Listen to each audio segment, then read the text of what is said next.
রংপুর অঞ্চলের বিভিন্ন গ্রামে ভয়াবহ আকার ধারণ করেছে অ্যানথ্রাক্স রোগ।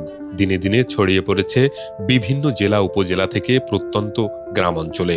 গেল 2 মাসে অন্তত 250 মানুষ আক্রান্ত হয়েছেন, আর এর মধ্যে মারা গেছেন 2 জন। তবে বিভাগীয় স্বাস্থ্য অধিদপ্তর বলছে অ্যানথ্রাক্স মূলত চর্মরোগ।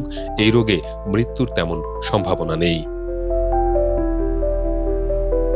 গত আগস্ট মাসে রংপুরের পীরগাছা উপজেলার বানিয়াপাড়া গ্রামের গৃহিণী কমলা বেগম ও সদর ইউনিয়নের ভ্যানচালক আব্দুর রাজ্জাক অ্যানথ্রাক্স রোগে আক্রান্ত হয়ে মারা যান।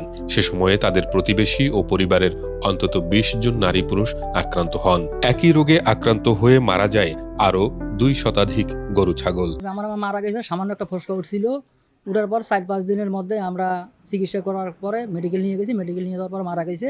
এই সামান্য গরুর হলো কারণে, গরুর মাংসর কারণে সে দুনিয়ায় সারি চলে গেল। এটাই আমাদের হলো বিরাট দুঃখ। এক্সট্রিম মশার কয়েল প্ল্যান্ট ফাইবার দিয়ে তৈরি, ডেঙ্গু, চিকুনগুনিয়া বাহি সহ যে কোনো মশার বিরুদ্ধে দেয় এক্সট্রিম সুরক্ষা। অ্যানথ্রাক্স রোগে আক্রান্ত গরু ও মানুষের সংখ্যা দিন দিন বাড়ছে। অসুস্থ গরু জবাইয়ের পর সংক্রমিত হচ্ছে একের পর এক মানুষ। প্রয়োজনীয় প্রতিরোধমূলক ব্যবস্থা না থাকায় আতঙ্কে দিন কাটাচ্ছেন আক্রান্ত ব্যক্তি ও স্থানীয়রা। ওই মাংস তো হাট বাজার থেকে কিনে আনি খাই।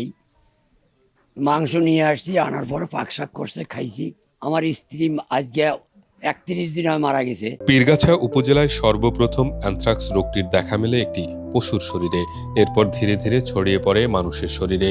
এ ঘটনায় প্রাণী সম্পদ অধিদপ্তরের পক্ষ থেকে নমুনা সংগ্রহ, টিকা প্রদান সহ সব কার্যক্রম হাতে নেওয়া হয়। ব্যাপকভাবে প্রতিটি গ্রামেই আমরা ভ্যাকসিনেশন কার্যক্রম চালিয়েছি, আমাদের তরকারকের টিকা। এবং শুধু তাই নয়, এটা যেন আসলে ওই উপজেলা থেকে তার পার্শ্ববর্তী উপজেলা যেতে না পারে, সেজন্য আমরা সদর, কাউনিয়া এবং মিঠাপুকুরে, এমনকি গাইবান্ধা জেলার সুন্দরগঞ্জ রোডে পাশাপাশি যে ইউনিয়নগুলো আছে এগুলোতে আমরা ভ্যাকসিন করেছি। এবং সেই সাথে এটা যাতে কুড়িগ্রাম জেলা, যেহেতু পার্শ্ববর্তী 3টা উপজেলা আছে, রাজারহাট, উলিপুর এবং চিলমারি, সেগুলোতে আমরা ভ্যাকসিন কার্যক্রম চালিয়ে যাচ্ছি।